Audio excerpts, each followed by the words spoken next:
Alors Emmanuel Domnac, j'ai 34 ans. Dans la vie de tous les jours, je suis juriste en entreprise, ancien avocat et je suis marié, j'ai une petite fille et sinon, j'ai survécu aux attentats du 13 novembre. J'étais au Bataclan ce jour-là. C'est une soirée classique, hein, on va au concert, on entre, il y a plein de monde, à un moment, on entend des clacs-clacs. Moi, je prends pas ça au sérieux. Je me retourne, je vois des flashs, mais pour moi, c'est pas. Enfin, si tu veux, c'est un happening, quoi. Enfin, il y a un truc qui se passe, mais je comprends pas. Et puis, au moment où je me regarde vers la salle, le groupe s'est barré quand même. Pas anodin. Et quand je me replace derrière, tout le monde est couché. Je vois plein de sang, mais vraiment plein de sang. Donc là, je comprends que malheureusement, c'est pas une blague, c'est pas juste un vol pour prendre la caisse. C'est quelque chose de très sérieux et que ma vie est en danger. Et puis moi, j'ai plus envie de bouger. Je veux plus bouger. Je me dis, je vais faire le mort et ça va se passer comme ça.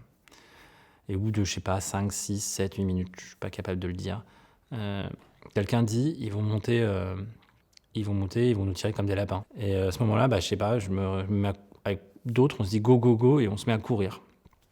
Et je passe une première porte, une deuxième porte, et je suis dehors. Et donc je me mets à courir vers le boulevard Voltaire, et à ce moment-là, je tombe par terre.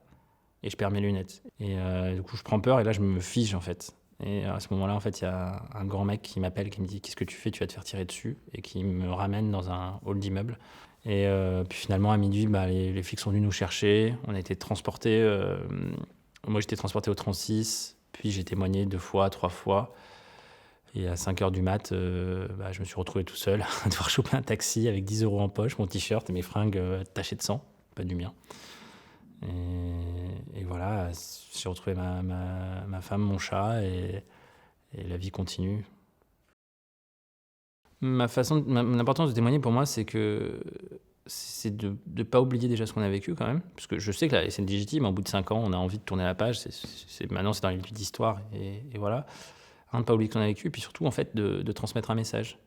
Transmettre le message qu'un acte terroriste, il n'est pas anodin, mais que pour autant, il ne doit pas nous diviser.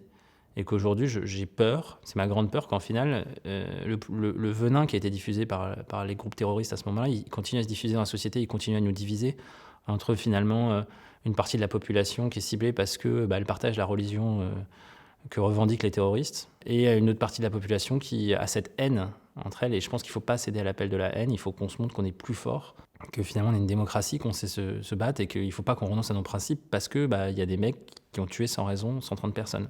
Au contraire, c'est comme ça qu'on luttera, c'est en restant fort sur nos principes, en adaptant certaines choses évidemment de lutte contre le terrorisme, et ça, il n'y a pas de problème, mais c'est pas en faisant des droits spéciaux. Et je pense que ça, c'est majeur, et c'est aussi ma façon à moi qu'on ne s'approprie pas mon témoignage. Dès que tu as une mesure, une discussion, tu entends souvent la phrase « Ah allez dire ça à un tel ». Moi, on peut me le dire, j'ai juste pas envie que vous, politiques, quel que soit votre parti, vous appropriez ma parole.